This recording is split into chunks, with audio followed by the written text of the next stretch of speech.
सखी सहेली।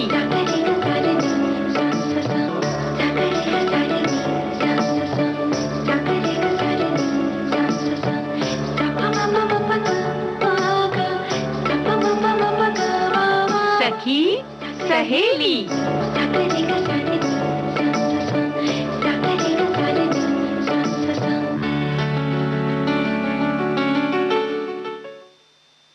सुनने वाली सभी सखियों, सहेलियों, श्रोताओं को दीपा माहेश्वरी और पूनम त्रिपाठी का नमस्कार।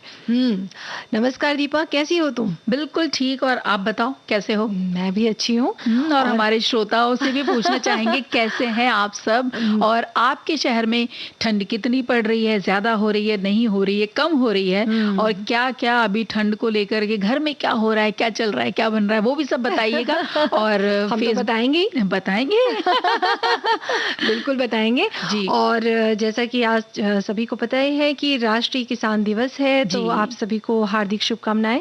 बिल्कुल भाई, हमारा तो देश ही किसानों का देश कहलाता है, तो सभी को बहुत बहुत शुभकामनाएं इस बात की। और ग्राहक दिवस, राष्ट्रीय ग्राहक दिवस भी है आज। अच्छा। तो उसके बारे में भी बात करेंगे कि हम सभी वैसे देखो कंज्यूमर ही हैं, है ना? जहाँ पैदा होने से लेकर के आखिरी तक कुछ ना कुछ खरीदा ही जाता है, तो उसके बारे में अभी से नहीं, बहुत सारी बातें आगे करेंगे। बिल्कुल बिल्कुल। और जैसा कि सखी विशेष में हम हर बार नई सखियों से आपको मिलवाते हैं या उनके बारे में बताते हैं, तो आज जो सखी विशेष में होंगी नृत्यांगना सरोजा वैद्यनाथन जी ना, तो उनके बारे में हम बात करेंगे। और जीवन का एक, यूं कहिए कि एक हमसाथी बन गया है मोबाइल। बिल्कुल सही बात है ना भाई। ये भी, इनका भी यही हाल है कि सुबह उठते से ही रात होने तक ये हमारे साथ रहते हैं, लेकिन ये कभी कभी नाराज हो जाते हैं, हैंग हो जाते हैं यानी। तो ऐसा क्यों होता है और क्या इसका बचाव हम करें और कैसे स्पेस बनाए रखें अपने फोन में, तो इस बारे में भी बात करेंगे। बिल्कुल। और जैसे कि हमने खाने पीने की बात तो पहले ही की, तो व्यंजन विधियां भी हम बताएंगे, और हम श्रोताओं से भी बोलेंगे कि जैसा अभी दीपा ने बोला ही कि क्या क्या आपने बनाया है, तो अगर नई विधियां आपने बनाई होंगी, कुछ नया व्यंजन, बिल्कुल लिख के भेजिए। क्योंकि कभी कभी सहेलियों को लगता है दिमाग नहीं चल रहा है, क्या बनाया जाए आज शाम को, समझ में नहीं आ रहा है, तो आप भी जरूर व्यंजन भेजिएगा। हो सकता है हमारा ही कुछ जो है एक समाधान मिल जाए। बिल्कुल बिल्कुल।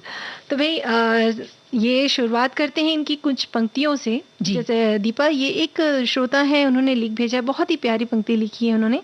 वो लिखते हैं कि जो घर बैठी माँ को माँ पुकारे वो इंसान है, माँ से पहले देश की माटी को माँ पुकारे वो मेरा हिंदुस्तान है, जो इस माटी का कर्ज चुकाए बिना कोई लोभ वो इस माटी की असल संतान मेरे देश का किसान है। किसान दिवस की हार्दिक शुभकामनाएं।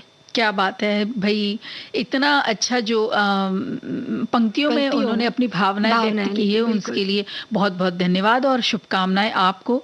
और इसी तरह एक और शुभकामनाएं हमारे कृषि किसान दिवस के लिए आई है। ये कहती है हमारी सखी कि वे ये हैं जो मिट्टी को जीवन देने और हमें भोजन देने के लिए अपना दिल और आत्मा लगा देते हैं। आइए हम उनके प्रयासों के लिए उन्हें धन्यवाद दें, उनकी कड़ी मेहनत को सलाम करें। किसान दिवस की शुभकामनाएं। तो भाई आपको भी बहुत बहुत शुभकामनाएं। और जैसे कि इस कहना ही नहीं है कि भाई कहने की मतलब कोई आवश्यकता ही नहीं है ना दीपा, कि हमारे देश में किसानों का कितना महत्व है। बिल्कुल। इसीलिए तो आज 23 दिसंबर को देश के किसानों को समर्पित हम ये दिन कह सकते हैं ना। और वे हमारे जीवन में अत्यंत महत्वपूर्ण है, ये तो बिल्कुल 100% बात बिल्कुल सही है। और देश के विकास में उनका अति महत्वपूर्ण भूमिका है। और जैसा कि लाल बहादुर शास्त्री जी ने नारा भी दिया था कि जय जवान जय किसान।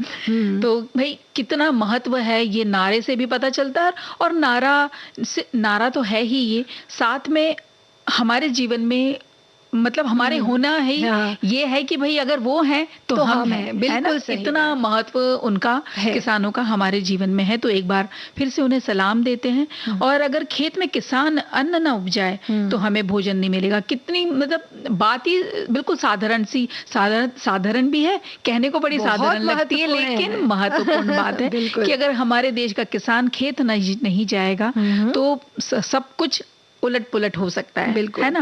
और बेशक टेक्नोलॉजी कितनी भी आ गई हो, कितने भी हम आगे बढ़ गए हों, कितना ही मशीनीकरण क्यों नहीं हो गया हो, लेकिन किसान की आवश्यकता हर घर हर देश में है और वो हमें समझनी चाहिए। बिल्कुल सही बात। और वही है जो मिट्टी को जीवन देने और हमें भोजन देने के लिए अपना दिल और आत्मा लगा देते हैं जी। और आइए उनके प्रयासों के लिए उन्हें धन्यवाद दें और उनकी कड़ी मेहनत को सलाम करें। ये मैं नहीं कह रही हूँ, एक हमारे श्रोता कह रहे हैं दीपा जी। और इसी तरह हमारे एक और श्रोता ने कहा है कि हमारे अन्नदाता कृषक, उनके सम्मान में यह दिवस मनाया जाता है।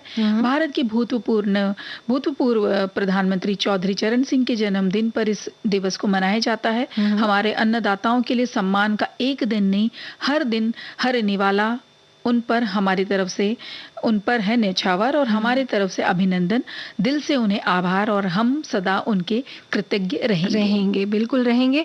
और आज का दिन भी यही है कि उन्हीं को आभार प्रकट करने का ही दिन है ना। जी। और आज किसान दिवस पर किसानों के जीवन के उत्थान और उनके आर्थिक विकास और उनकी समस्याओं पर हम सबका ध्यान आकर्षित हो, यही इस दिन का उद्देश्य है जी ना। वैसे तो हर दिन होना चाहिए, लेकिन हाँ, एक अमुक दिन रख दिया जाता है जहाँ पर उनके लिए बातें हो, सेमिनार्स हो और वर्कशॉप्स रखी जाएं, ताकि जो वहाँ पे किसान खुद आए, ऐसी मंच पर आए जहाँ वो अपनी समस्याएं बताएं और कुछ ऐसे भी लोग हों जो उनके समाधान बताएं, तो ये बहुत जरूरी है। बिल्कुल सही बात।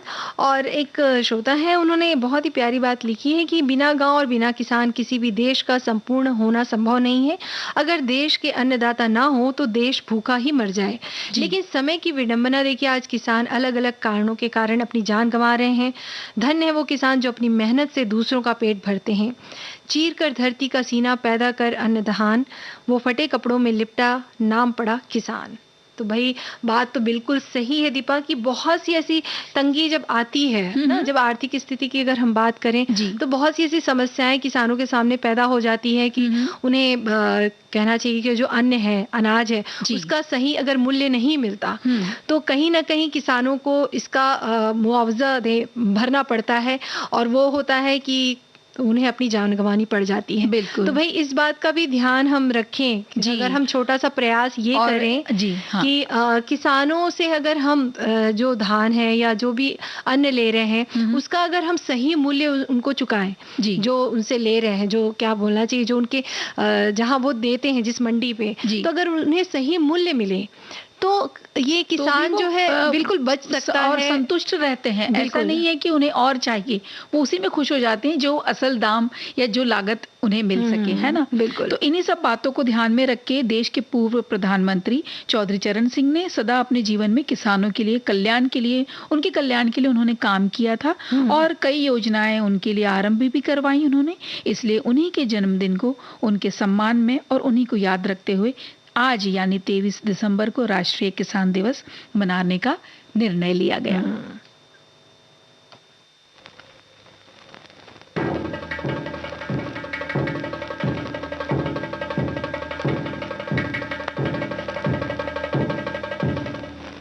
आए जहां भगवान से पहले किसी धनवान का नाम, उस मंदिर के द्वार खड़े खुद रोए कृष्ण और राम। धनवान को पहले मिले भगवान के दर्शन, दर्शन को तरसता रहे जो भक्त हो निर्धन। ये दक्षिणा की रीत ये पंडों के छलावे, दुकान में बिकते हुए मंदिर के चढ़ावे। ऐसे ही अगर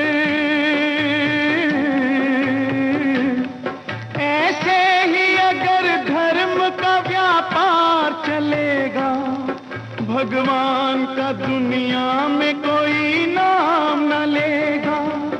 ऐसी जगह पे जाके तू कुछ भी ना पाएगा, भगवान ऐसा मंदिर खुद छोड़ जाएगा, छोड़ जाएगा, छोड़ जाएगा।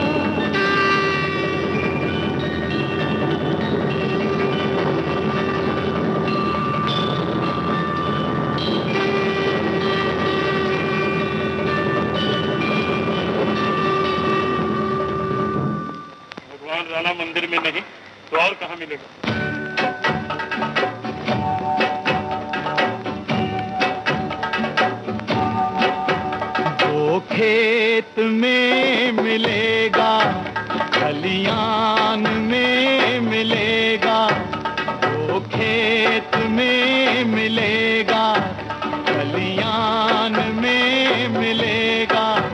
भगवान तो है बंदे, भगवान तो है बंदे, इंसान में मिलेगा, वो खेत में मिलेगा, खलियान में मिलेगा।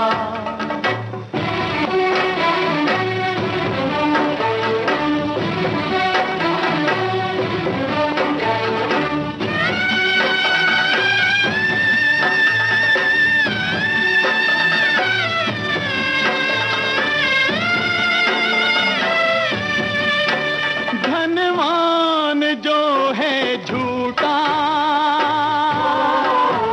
शैतान के बराबर, निर्धन अगर है सच्चा, भगवान के बराबर। वो ढोंग में नहीं है, ईमान में मिलेगा, वो खेत में मिलेगा, खलियान में मिलेगा। भगवान तो है बंदे, इंसान में मिलेगा, वो खेत में मिलेगा।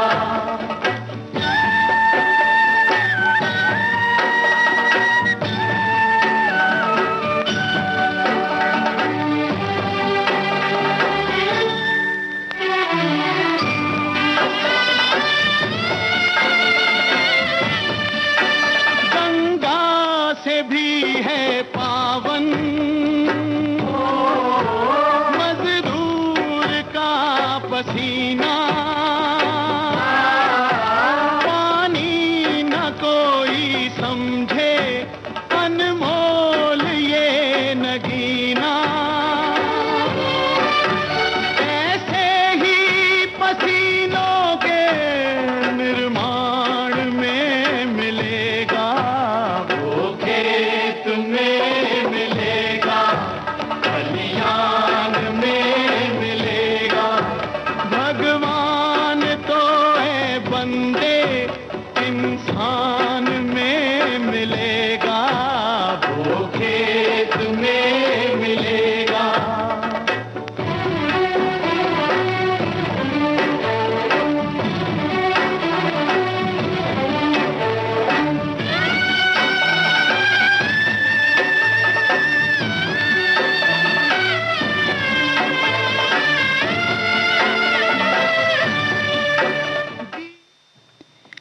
पूनम, एक छोटा सा अंतराल लेते हैं और फिर आते हैं वापस।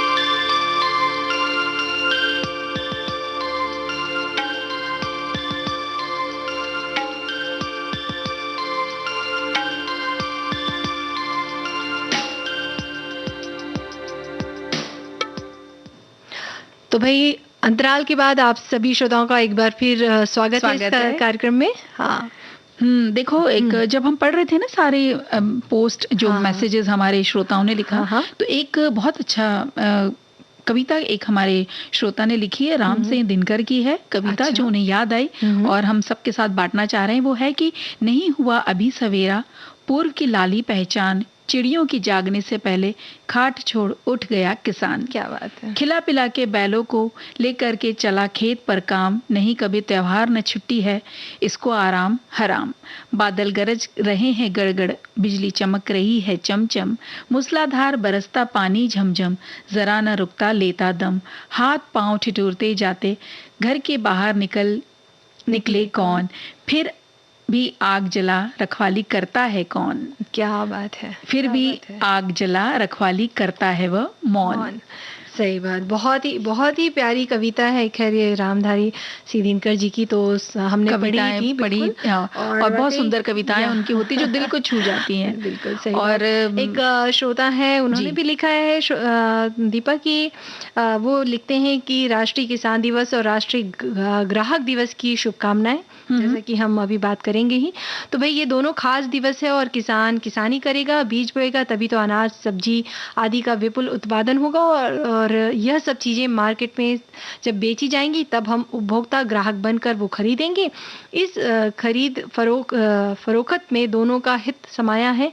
किसान को अपनी उपज के उचित दाम मिलेंगे और हम उपभोक्ता कीमत पर खरीदेंगे। बिल्कुल बिल्कुल। और भाई जरूरी है कि किसान बेचे और हम खरीदे, उनकी वो जो उगाए वो बेचे और हम खरीदे, और इसी तरह से ये चक्र जो है चलता रहे। लेकिन इन सब के बीच में, इन चक्र के बीच में बहुत सारी बातों का ध्यान रखना जरूरी है। देखो ना, यूं देखा जाए तो हम सभी ग्राहक ही हैं, है ना। हम आम आदमी से लेके हमारे देश में जो सर्वोच्च पद पे हैं, हाँ। वे आसीन बैठे हैं, सभी सब ग्राहक, हर एक को कुछ ना कुछ तो खरीदना ही होता है। जीवन में ऐसा कोई नहीं है कि कोई कुछ खरीदता नहीं होगा।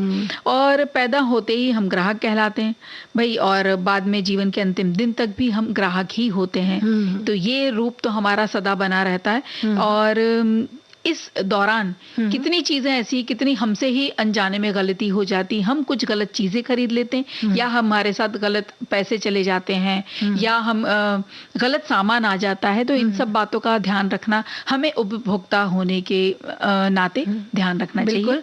तभी तो दीपा 24 दिसंबर 1986 में देश में उपभोक्ता संरक्षण एवं अधिकार अधिनियम लागू हुआ था, और उसके बाद इस दिन देश भर में ये दिन मनाया जाता है। और ताकि हम अधिकारों के बारे में हमें पता होना चाहिए और हम सावधान और सतर्क रह सकें, बिल्कुल, इसलिए ये अधिनियम बनाए गए हैं। जी। और एक श्रोता ने यहाँ पे देखो बड़ा सा एक मैसेज दिया है। वो कह रहे हैं कि मुझे याद आता है वर्षों पहले चिट्ठियों पर डाक खाने की विशेष सील लगा करती थी, ग्राहक हमेशा सही होता है, ये लिखा होता था उस पर। क्योंकि उन दिनों में नौकरी नहीं करता था तो मुझे यह सील और संदेश अच्छा लगता था। जब बैंक की नौकरी में आया और इतने बरस नौकरी कर ली, तब भी यह अनुभव हुआ कि ग्राहक हमेशा सही नहीं होता। तो बैंक में तो ग्राहकों की शिकायतों का जो है अंबार लगा रहता है, और एक्स का काम कर रहे हैं तो वाई में जल्दी है और उसका काम पहले हो, तो वाई बैंक वाले कर्मचारी की मजबूरी समझे बिना शिकायत करता है। इससे कर्मचारी हतोत्साहित होता है और ग्राहक सेवा भी प्रभावित होती है। भाई ये आगे भी लिखते हैं कि ग्राहकों को ये बात अच्छी तरह समझनी चाहिए कि झूठी शिकायत करने से कर्मचारी की नौकरी पर भी बन सकती है। तो भाई ये बात तो बिल्कुल सही कही इन्होंने कि ग्राहक जो है, ये जो बनाए गए हैं, जो अधिनियम कानून बनाए गए हैं, वो इसलिए बनाए गए हैं ताकि आपके साथ अगर कुछ गलत हो रहा है तो आप उस नियम का उपयोग कर सकें और उसकी शिकायत कर सकें। लेकिन अगर झूठी शिकायत करें तो इससे क्या होगा कि जैसे इन श्रोता ने लिखा कि उन्हें काफी दिक्कतों का सामना करना पड़ता था। तो इस तरह की बातें जब होती हैं तो सामने वाला जो रहता है वो भी परेशान हो जाता है। बिल्कुल सही बात। भाई जो भी नियम कानून बनाए गए हैं तो उसका सही उपयोग करें, क्योंकि देखिए कई बार ऐसा भी होता है कि हम जो सामान लेते हैं जरूरी नहीं कि वो सामान सही हो। तो इसलिए हमेशा इन बातों का ध्यान रखें कि जब आप सामान ले रहे हैं, खासकर जब आप खाने पीने की सामान लेते हैं, तो उसमें एक्सपायरी डेट आप जरूर देख लें, मैन्युफैक्चरिंग डेट देखना बहुत जरूरी, खास तौर पे खानों दवाइयों में भी, दवाइयों में, खानों की चीजों, और खास तौर पे उसमें भी खास तौर पे बच्चों की चीजें अगर आप ले रहे हैं तो बच्चे क्या बड़े सभी के ही जान, सभी का जो जिंदगी है वो उतनी ही महत्वपूर्ण है। लेकिन ये गलत ना हो जाए कि हम छोटे बच्चों के लिए कुछ चीज ले रहे हैं तो उसमें तारीख का देखना बहुत ज्यादा जरूरी हो जाता है। और इसी तरह से क्या बिक रहा है, हमारी जरूरत का है या नहीं, ये सब भी सोचना खरीदने से पहले बहुत जरूरी है। ठीक है, हम ग्राहक है तो भाई किसको क्या लेना है, हम उस पे तो कोई रोक नहीं लग सकती ना पूनम। लेकिन ज़रूरत है तो लीजिए, नहीं ज़रूरत है तो ऐसा नहीं है, क्योंकि क्या होता है ना, सेल जब लग रही होती है तो सबका मन ललचा जाता है। हाँ, तब तो लगता है कि भाई सारे सामान उठा के हम घर ले आए, और फिर बाद में हम ये बात पहले भी कितनी बार कर चुके हैं कि बाद में घर में आते हैं और फिर हम उस पे उदासीन हो जाते हैं, या हमें लगता है ओफो ये क्या ले आए हम, क्या ले आए, या दोबारा ले आए। हाँ, दोबारा ले आए। और कई बार तो ऐसा भी होता है जो सेल में जो चीजें बिकती हैं वो कुछ चीजें खराब भी होती हैं, तभी तो उसे सेल लगाया जाता है ना। कई बार ऐसा भी होता है जो चीजें कंपनी के पास अगर बहुत ज्यादा मात्रा में बच गई है तो फिर वो सेल लगा करके इस तरीके से निकालते हैं अपना सामान और सस्ते दामों पे देते हैं, सस्ते दामों में बेचते हैं। तो आप ये देख लीजिए कि क्या आपको उसकी जरूरत है और क्या वो चीज जो आपने ली है क्या वो सही कंडीशन में है, सही अवस्था में है। तो इन सब बातों का भी बहुत ध्यान रखना जरूरी है। और जैसे कि हमने बोला कि ऑनलाइन आजकल शॉपिंग बहुत करते हैं लोग ना, तो जी हम भी करते हैं, ऐसी कोई बात नहीं, क्योंकि समय की दिक्कत सभी के पास है और जो काम करते हैं आजकल पुरुषों के साथ महिलाएं भी उतना ही काम कर रही हैं। और फिर देखिए ना, कोरोना के बाद कुछ ऐसे हालात सभी के हुए हैं कि सब लोग अब सचेत हो गए हैं और काम अमूमन हम देखें तो सभी पुरुष और महिलाएं दोनों ही कर रहे हैं। तो इस जब ऐसी कंडीशन है, ऐसी अवस्था है, तो ऑनलाइन जब आप शॉपिंग कर रहे हैं तो ये जरूर देख लें कि कोई फेक कंपनी तो नहीं है जी, क्योंकि कई बार ऐसा होता है कि हम फेक कंपनी होती है, सामान नहीं आता है, उसके अंदर कुछ खराब सामान होता है, तो इन बातों का जरूर ध्यान रखें। बिल्कुल। और आप ये भी देख लें कि जो चीज आपको आ रही है, जो आपके पास आ रही है, उसका जो एप्लीकेशन है, जो आप जिस प्रोडक्ट को आपने मंगाया है वो प्रोडक्ट सही है कि सही है, उसके रिव्यूज जरूर देखें। बिल्कुल। उसके लिए कैसे लोगों ने रिव्यूज, आजकल क्योंकि ऑनलाइन शॉपिंग में जनरली हम देखते हैं रिव्यूज भी होते हैं, नीचे रिव्यूज तो वो जरूर देख लें कि भाई सामान कैसा है और कैसे निकलेगा, ताकि आपको बाद में पछताना ना पड़े। जी, ऑनलाइन खरीदारी में कहीं कहीं पे ये सुविधा होती है कि आप वीडियो कॉलिंग करके वो सामान देख लें। वो लोग कभी पैकिंग का भी फोटो भेजते हैं, किसी के पर्सनल वेबसाइट से अगर वो भेज रहा है तो। मल्टीपल जो बहुत सारी जो कंपनियां के एक साथ जो बड़े बड़े प्लेटफॉर्म होते हैं वहां पे ये सुविधाएं शायद ना हो, लेकिन जो कोई एक ही कंपनी से आपने मंगवाया है तो वो अपने वीडियो कॉलिंग पे बता देते हैं कि इस तरह से आपका सामान पैक हो रहा है और इस तरह से निकल रहा है।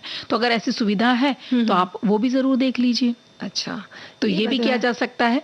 और इसके अलावा जैसे जेवर जैसी चीजें हैं जो बहुत कीमती होती है और हम बहुत या कोई उत्सव आता है, कोई कारण आता है, घर में कोई उद्देश्य बनते हैं, शादी वगैरह, इस तरह के समय पे हम खरीदते हैं तो हॉलमार्क का उस पे है कि नहीं ये जरूर देख लें। और हो सके तो जो ब्रांडेड है ना उन पे ही जाके, वैसे ही शॉप पे जाकर लें और जांच परख तो करना ही है बहुत ज्यादा। जैसे हॉलमार्क की बात अब तुमने की, भले ब्रांडेड जैसे हम लेते हैं वो ना भी ले पाए, आप अपने किसी ही सुनार या ज्वेलर को जानते हो, वो लोग भी देते हैं हॉलमार्क मार्किंग वाले सोने और जवाहरात सारे देते हैं। तो इन बातों के अगर हम पहले से ही सचेत होंगे तो गड़बड़ियां होने का जो खतरा है या जो हो सकती हैं चीजें वो टल सकती। और दीपा, एक बात जो बहुत महत्वपूर्ण है, जब आप कोई सामान लेते हैं ना, खासकर जैसे ज्वेलरी की बात हम कर रहे हैं तो उसके लिए सर्टिफिकेट मिलता है। जैसे अगर हम हीरे की बात करें तो उसके लिए सर्टिफिकेट आपको दिया जाता है ना दुकान की तरफ से, शॉप,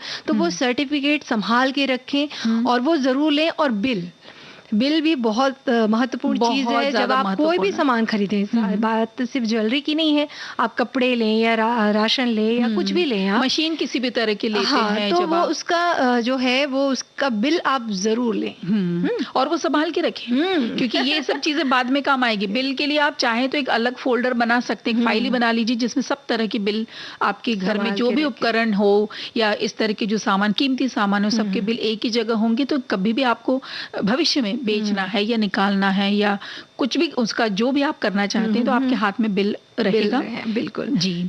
और एक और बात हम बोलना चाह रहे थे कि देखिए जो बात सेल की आ रही थी, कोई भी व्यापारी, कोई भी कंपनी नुकसान करके सेल नहीं लगाते हैं, खुद का नुकसान नहीं करते हैं। तो ये बात का ध्यान रखना बहुत जरूरी है कि भाई आप वो जो बिग सेल के नाम पर हम जाकर के बिग सामान यानी कि बड़ी बड़ी चीजें या ढेर सारी सामान ना लेकर आ जाए। जितनी जरूरत है उतना सामान जरूर लीजिए और ये मौके का भी फायदा उठाइए, लेकिन ध्यान रख के सतर्क रह के। बिल्कुल।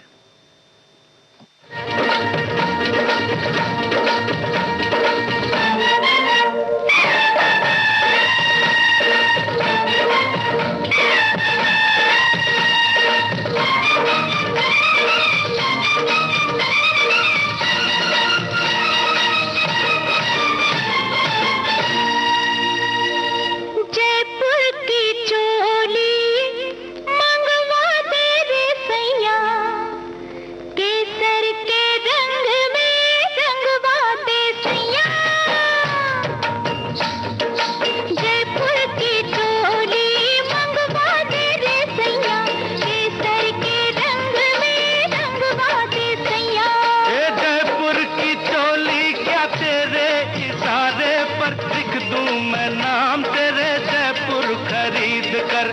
जयपुर की चोली क्या तेरे इशारे पर लिख दूं मैं नाम तेरे, जयपुर खरीद कर। जयपुर की चोली मंगवा दे रे सैया, केसर के रंग में रंगवा दे सैया।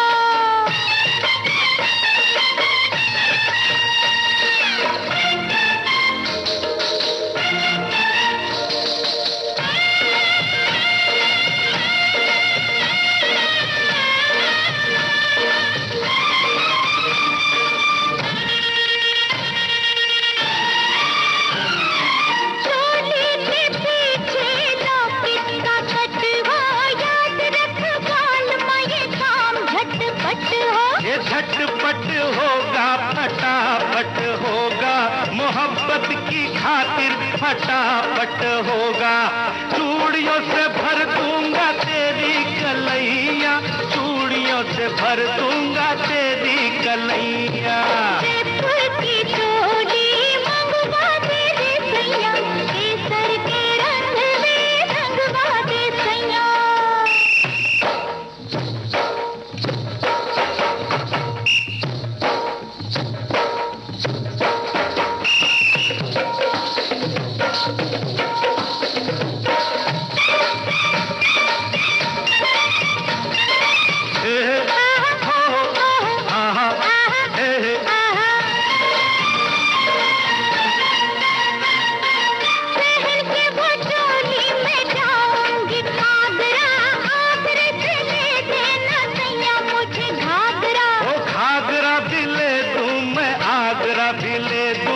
बनवा के सोने का ताजमहल दे दूं, मगर शर्त ये है कि लूंगा बलैया, मगर शर्त ये है कि लूंगा बलैया। जयपुर की चोली मंगवा दे रे सैया, केसर के रंग में रंगवा दे सैया। जयपुर की चोली मंगवा दे रे सैया, केसर के रंग में रंगवा दे सैया। ये जयपुर की चोली क्या तेरे इशारे पर लिख दूं मैं नाम तेरे, जयपुर खरीद कर। जयपुर की चोली मंगवा दे रे। जैसे कि हम बात कर ही रहे थे शॉपिंग की, तो एक श्रोता है लिखती कि ऑनलाइन शॉपिंग में कभी कभी खास मौके पर गलत सामान आ जाता है तो बड़ा दुख होता है। ऐसा इस राखी पर्व पर बहन को कुछ सामान बुक किया तो पता चला कि उसके पास साबुन निकला। इसकी तो शिकायत देखिए, यही करी। बात, हाँ, वही बात हो बिल्कुल। गई तो ना। ये आगे लिखती हैं कि इसकी शिकायत करी तो दोबारा को सामान भेजा गया, वो कद्दूकस यानी चिप्स बनाने की मशीन, जबकि कैरोसेल की बुकिंग की गई थी। आखिर में बुकिंग कैंसिल करनी पड़ी, उत्सव में उपहार देना बेकार गया। देखो ऐसा भी हो जाता है कभी कभी। और वक्त हो चला है एक छोटे से ब्रेक का, तो पूनम एक ब्रेक लेते हैं और जल्दी से आते हैं।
वही अंतराल के बाद आप अंतराल सभी के बाद, श्रोताओं जी। का बहुत बहुत स्वागत है। देखो आज है शुक्रवार और हम शुक्रवार को सखी विशेष में किसी नृत्यांगना का या कोई गायिका या जो वादन का इस्तेमाल करते हैं, संगीत वादन का, तो उनके बारे में बात करते हैं। अच्छा, आज तो आज हम नृत्यांगना किसके बारे में बात कर रहे हैं? सरोजा वैद्यनाथन के बारे में। ये एक विख्यात भरतनाट्यम नृत्यांगना है पूनम, जिन्हें अपने इस कला के लिए कई सारे इन्हें सम्मान पुरस्कार मिल चुके हैं। इनका जन्म हुआ 1947 में बेल्लारी में, जो कर्नाटक में है। और अपनी इनकी जो भरतनाट्यम की जो शुरुआती शिक्षा हुई वो चेन्नई के सरस्वती गण निलयम से ली थी उन्होंने। और बाद में तंजावुर के गुरु कुट्टुमनार मुथुकुमारन पिल्लई से भी इस कला की उन्होंने शिक्षा ली। अच्छा। कर्नाटक संगीत का भी उन्होंने बहुत गहन अध्ययन किया है। और इंदिरा कला संगीत विश्वविद्यालय जो कि खैरागढ़ में है, वहां से, जी, छत्तीसगढ़ में, हाँ। तो वहां से उन्होंने डिलीट किया है। और इनके जो माता पिता थे दोनों ही लेखक थे, तो भाई मतलब घर का माहौल कहना चाहिए कि बहुत अच्छा रहा होगा।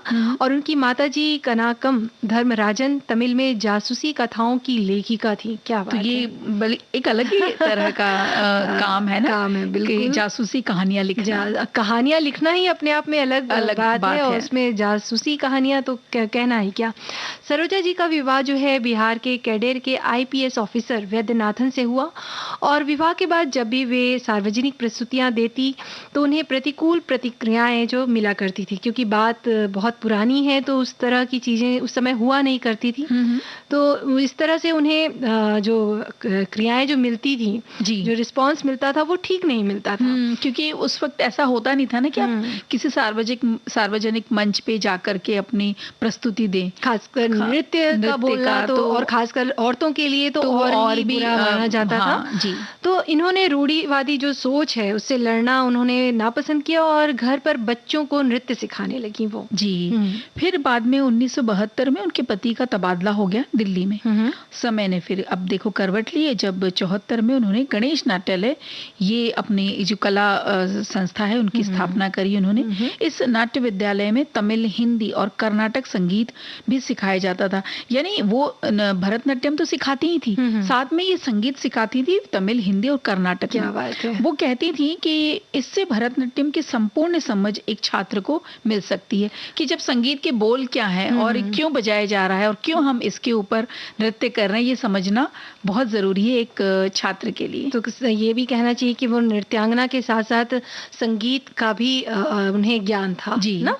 तो सरोजा वैद्यनाथन ने भरतनाट्यम और कर्नाटक संगीत पर कई किताबें भी लिखी, जिसमें से थी the classical dance of India, Bharatanatyam an in depth study, जी, कर्नाटक संगीत और द साइंस ऑफ भरतनाट्यम, ये सब शामिल है। जी। तो ये किताब, ये पुस्तक भी बहुत अच्छी होगी, साबरी अच्छी, द साइंस ऑफ भरतनाट्यम, मतलब इसके पीछे क्या विज्ञान चलता है एक नृत्य के पीछे, इस पर भी किताब लिखी है। और भारत सरकार द्वारा इन्हें कई सारे पुरस्कार मिले हैं। पूनम, 2002 में पद्मश्री, 2013 में पद्म भूषण से इन्हें सम्मानित किया गया है।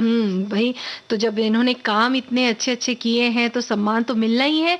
आगे इन्हें 2006 में भारत कला सुधार की उपाधि से भी इन्हें नवाजा गया और अभी साहित्य कला परिषद सम्मान और 2022 में संगीत नाटक अकादमी पुरस्कार से भी सम्मानित किया गया है। जी।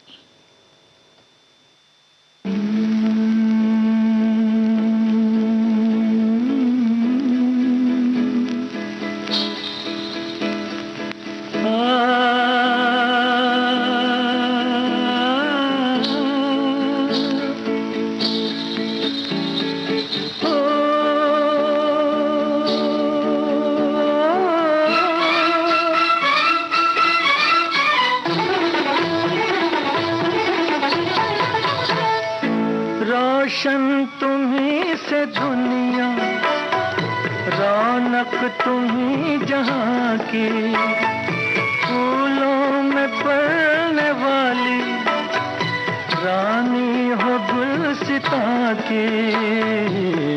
सलामत रहो, सलामत रहो, हाय सलामत रहो।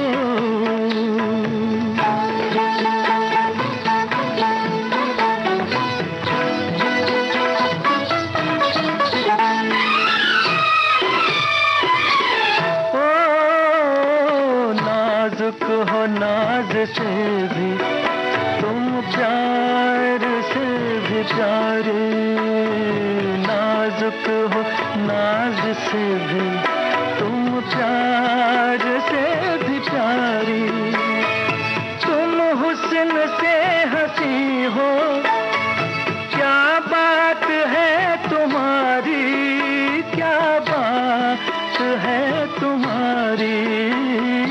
आँखों में दो जहां है, मालिक हो दो जहां की, सलामत रहो, सलामत रहो, सलामत रहो।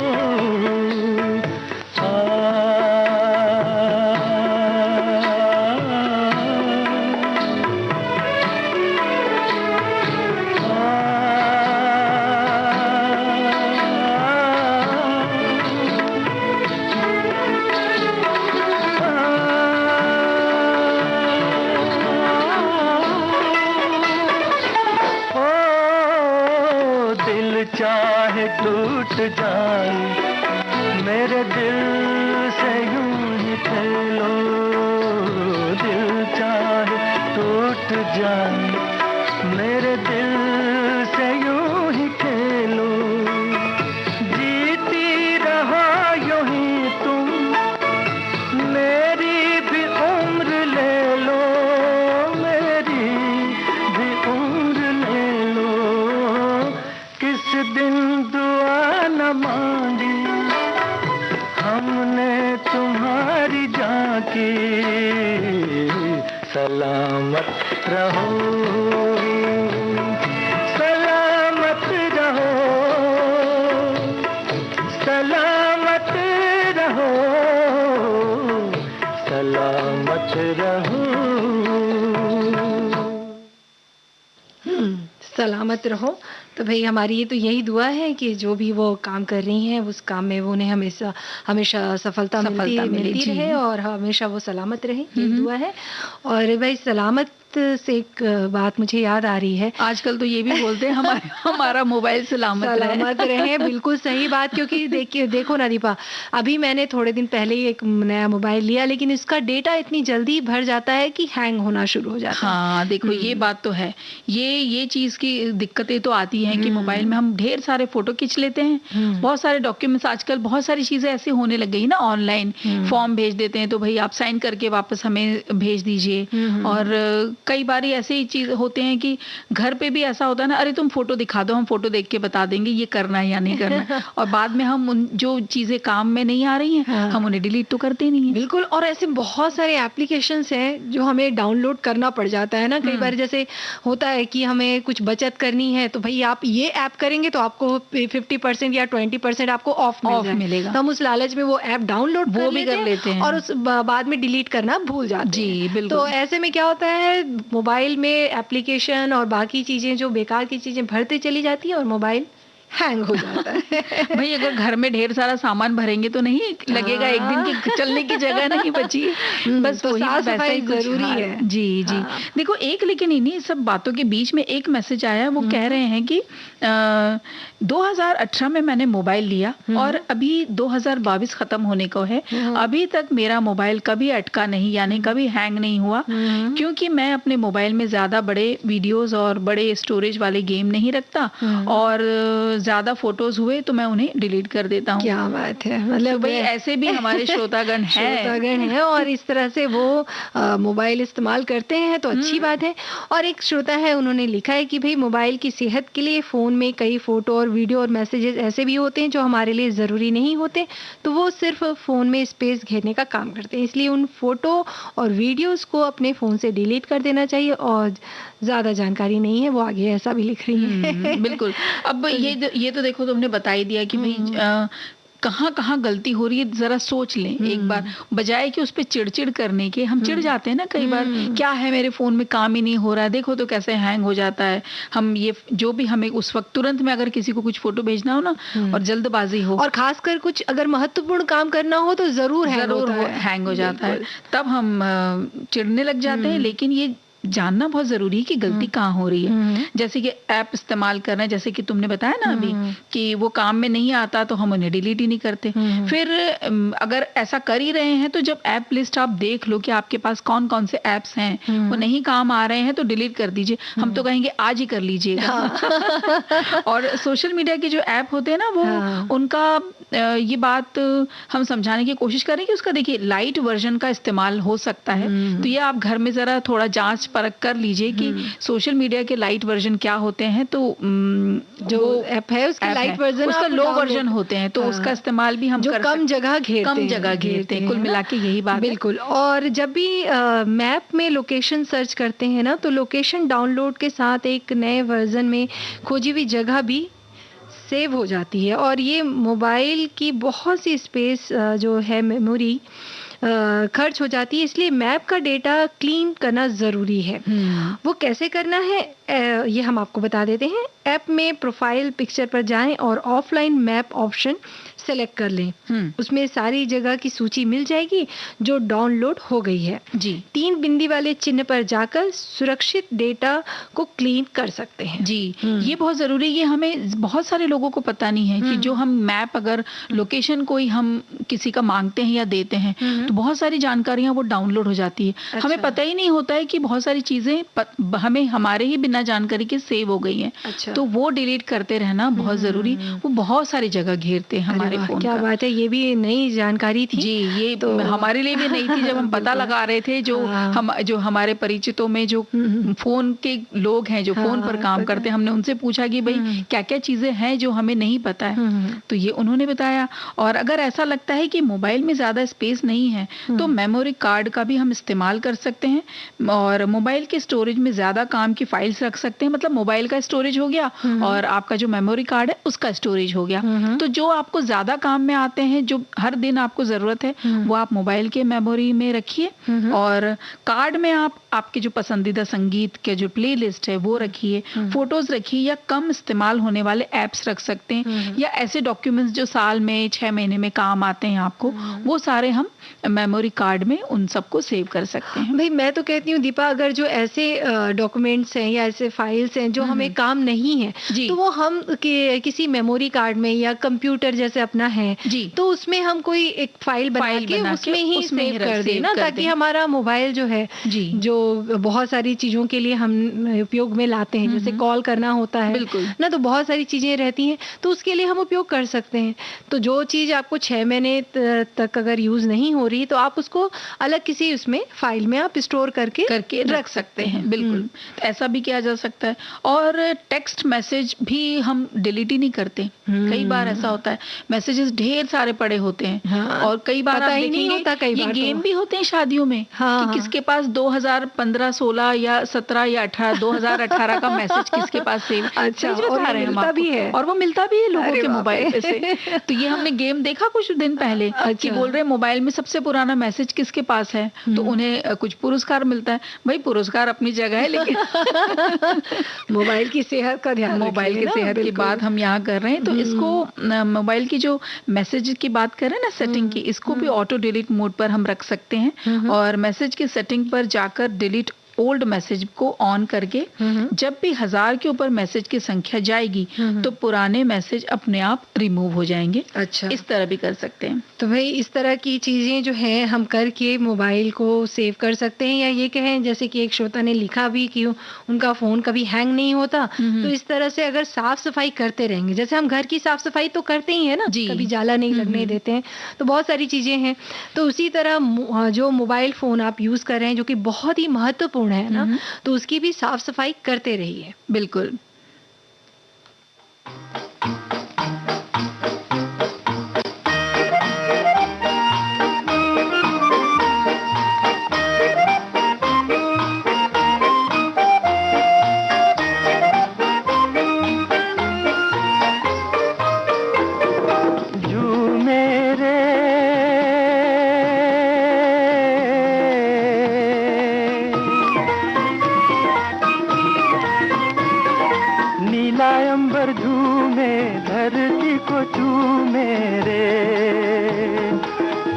याद करके मेरा दिल भी झूमे, मेरा दिल भी झूमे।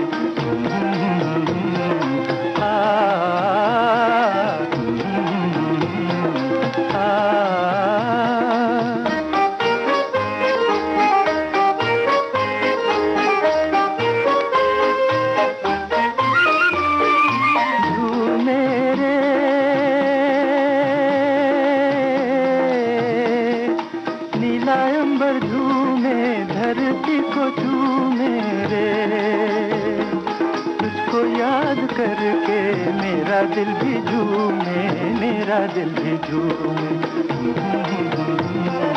आ,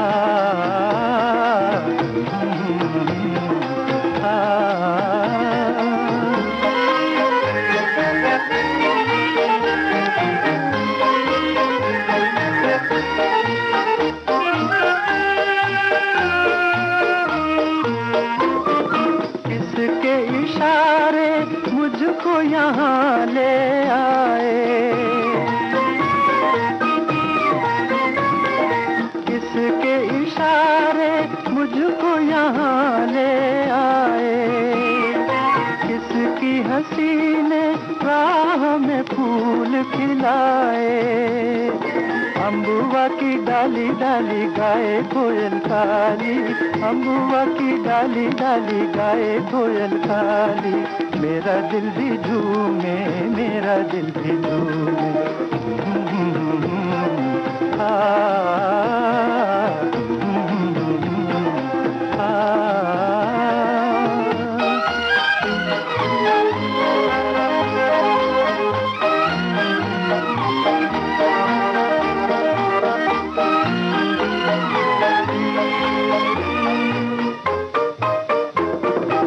ऐसे में जो मिलता बाहों को सहारा,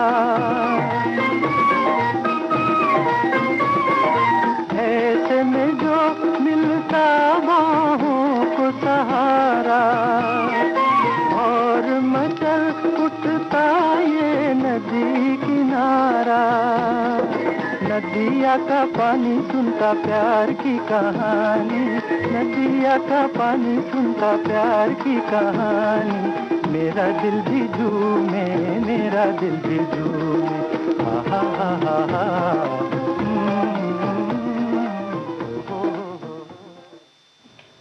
अच्छा पूनम, एक और मैसेज आया है ये ना। मैं बोली मेरा दिल भी झूमे, बिल्कुल झूमे। हाँ, अगर मोबाइल बिल्कुल सही चलता रहेगा तो दिल झूमता रहेगा भाई, और पेट भरा रहेगा तो भी झूमेगा। हाँ हाँ, हम समझ गए आपकी बात कि व्यंजन पे आ रहे हैं, लेकिन उसके पहले ये देखिए एक मैसेज आया है, हमारे श्रोता ने लिखा है कि मोबाइल के ये बता रहे हैं कि एप्स को, यानी एप्लीकेशंस, जो फोन एप्लीकेशंस होते हैं, इन्हें कैसे मैनेज किया जाए। अच्छा। वो ये कह रहे हैं कि मोबाइल की सेटिंग में जाएं, सेटिंग में जाकर आपको एप्स ऑप्शन दिखेगा, उसको क्लिक करें।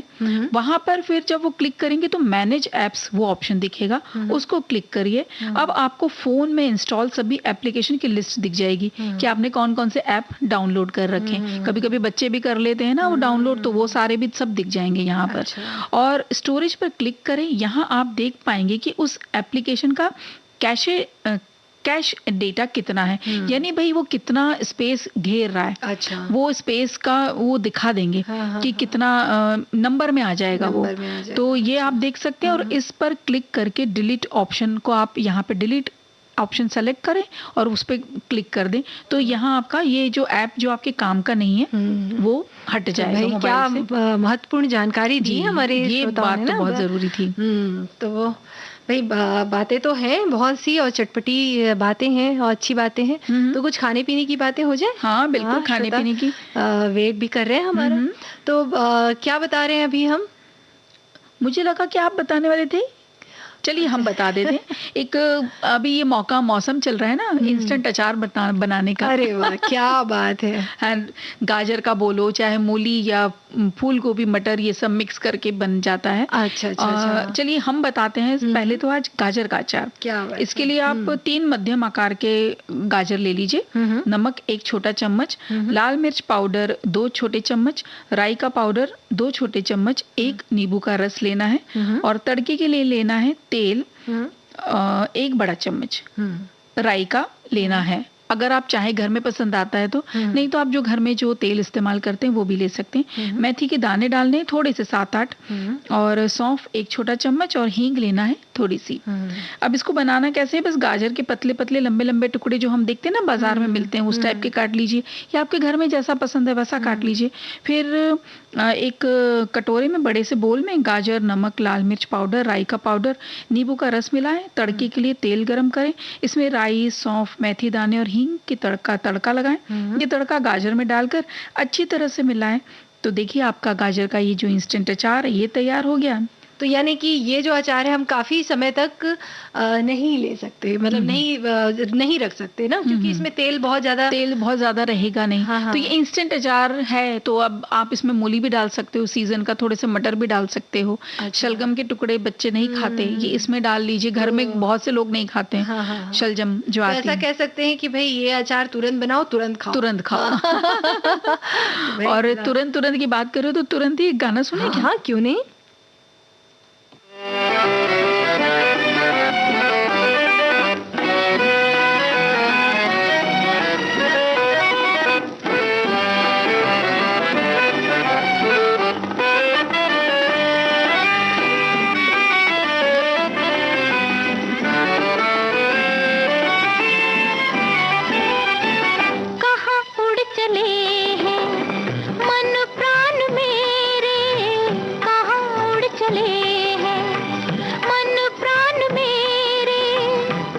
खोजते हैं मधुर गान मेरे,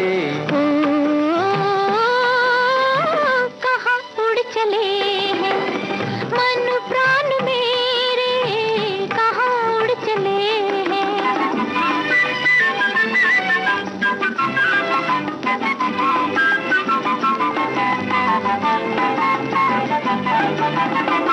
बहारे निछावर हुई फूल बन पर, तमन्ना के कलियां खिली फूल बन कर। बहारे निछावर हुई फूल बन पर, तमन्ना के कलियां खिली फूल बन कर। खिले फूल पाँखों में अरमान मेरे, कहाँ उड़ चले हैं मन प्राण मेरे, कहाँ उड़ चले हैं।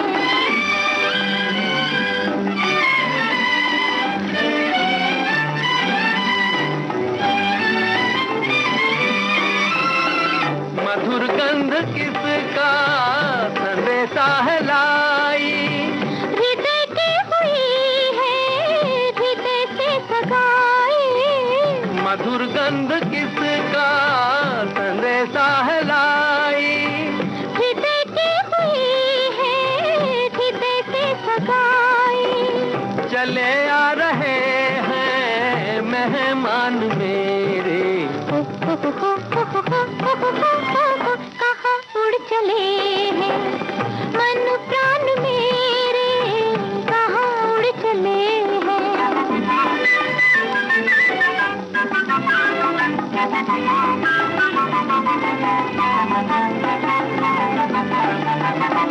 हवाओं से कह दो जरा धीरे डोले, कहो बुलबुलों से जरा धीरे बोले। हवाओं से कह दो जरा धीरे डोले, कहो बुलबुलों से जरा धीरे बोले। वो मुस्कान मेरी ओ वरदान मेरे, ओ कहाँ उड़ चले हैं मन प्राण मेरे, कहाँ उड़ चले हैं। पूनम, रेसिपीज की बात हो रही है व्यंजन की तरफ।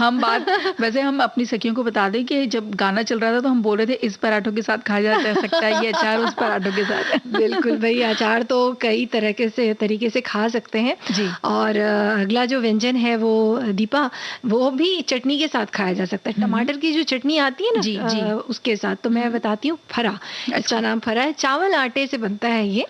तो पहले तो आप चावल आटा ले लीजिए, चाहिए तो आप 1 कप चावल आटा ले लीजिए जी। उसको गर्म पानी से गूंथना है। और बिल्कुल जैसे पूड़ी का जैसे आटा अपन गूंथते हैं ना, वैसे ही गूंथना है। तो उसमें थोड़ा सा आप चाहें तो नमक डाल सकते हैं, वैसे चाहें क्या थोड़ा नमक डाल दीजिए। और ये चावल का आटा है तो ये पानी डालते जाएंगे वो कड़क होता चला जाएगा, कड़क होता जाएगा। है ना? हाँ, तो धीरे धीरे थोड़ा थोड़ा पानी डालिए, क्योंकि ज्यादा जल्दी अगर आप पानी डाल देंगे तो गीला भी हो सकता है ना। तो ये इस बात का ध्यान रखिए, जैसे थोड़ा थोड़ा पानी डाल डाल के उसे मारते जाइए, गूंथते जाइए। और उसमें हो सके तो थोड़ा सा तेल भी डाल दीजिए, हल्का सा थोड़ा सा तेल डाल दीजिए। अब ये जब आटा आपका तैयार हो गया, चावल का आटा आपका तैयार हो गया, तो लोई लेके उसको ना, उसकी लोई लेना है और उसको थोड़ा लंबे लंबे शेप में रखना है। अच्छा। हल्का सा, जैसे कि हम वो बनाते हैं ना, मैदे का जो बनता है शक्कर पारा जैसा जो लंबा लंबा स्टिक की तरह थोड़ा सा वैसा लेके उसको हाथ से, जैसे आलू के फ्राइम्स वगैरह लंबे लंबे होते हैं। बिल्कुल सही बात। तो वैसा आप बना लीजिए, उस शेप में बना लीजिए। जनरली वैसे उसी शेप में रहता है, चाहे तो आप उसको गोल भी कर सकते हैं, लेकिन और उसके बाद क्या है, कढ़ाई लीजिए, कढ़ाई में थोड़ा ज्यादा तेल डालिए जी, और उसमें राई डाल दीजिए। राई अच्छे से फूट जाए, थोड़ी सी हरी मिर्ची आप काट के डाल दीजिए, थोड़ा सा तिल डाल दीजिए जी। जब ये सब हो जाए, हल्का सा जैसा जो राई है वो ब्राउन हो जाए, उसके बाद उसमें पानी डाल दीजिए। अच्छा, तो वो पानी तड़के का? हाँ, तड़के के ऊपर पानी डालना है। और ये जरूर ध्यान में रखिए कि भाई पानी की क्वांटिटी जो है उतनी होनी चाहिए जितना आपका जो मटेरियल है उससे आधा होना चाहिए। जैसे मान लीजिए आपने जो लोई बना के आपने रखी है, वो मान लीजिए टोटल 1 कटोरी हो रही है, तो पानी आपको आधा कटोरी रखना है। क्योंकि हाँ, जब ये पानी आपने कढ़ाई में डाल दिया और ये कढ़ाई में जब पानी उबलने लगेगा ना, उबलते समय ये जो सारी लोइयां हैं, उसको चावल की जो लोई आपने बनाई है वो उसको आप कढ़ाई में डाल दीजिए जी। ठीक है, अब ये उबलने लगेगा तो उसके बाद क्या करना है, ये पूरा पानी सोख लेगा। जब पानी सोख लेगा तो तेल बचेगा। अब इसको हल्के से आप फ्राई कर लीजिए और आपका फरा तैयार है। क्या बात है। हाँ, तो इसको आप टमाटर की चटनी के साथ खा सकते हैं, चटकारे लगाकर। थोड़ा सा ध्यान रखना है कि जो पानी जब फटके तो वो उसका ध्यान रखना है। हाँ, तो ताकि गीला ना हो, पानी थोड़ा कम रखना है ताकि उसमें वो उबल भी जाए और पक भी जाए। और समय हमें कह रहा है कि भाई विदा लेने का टाइम आ गया, तो वो भी ध्यान रखें। हाँ। तो आज हम लेते हैं इजाजत। दीपा माहेश्वरी और पूनम त्रिपाठी को दीजिए इजाजत। नमस्कार।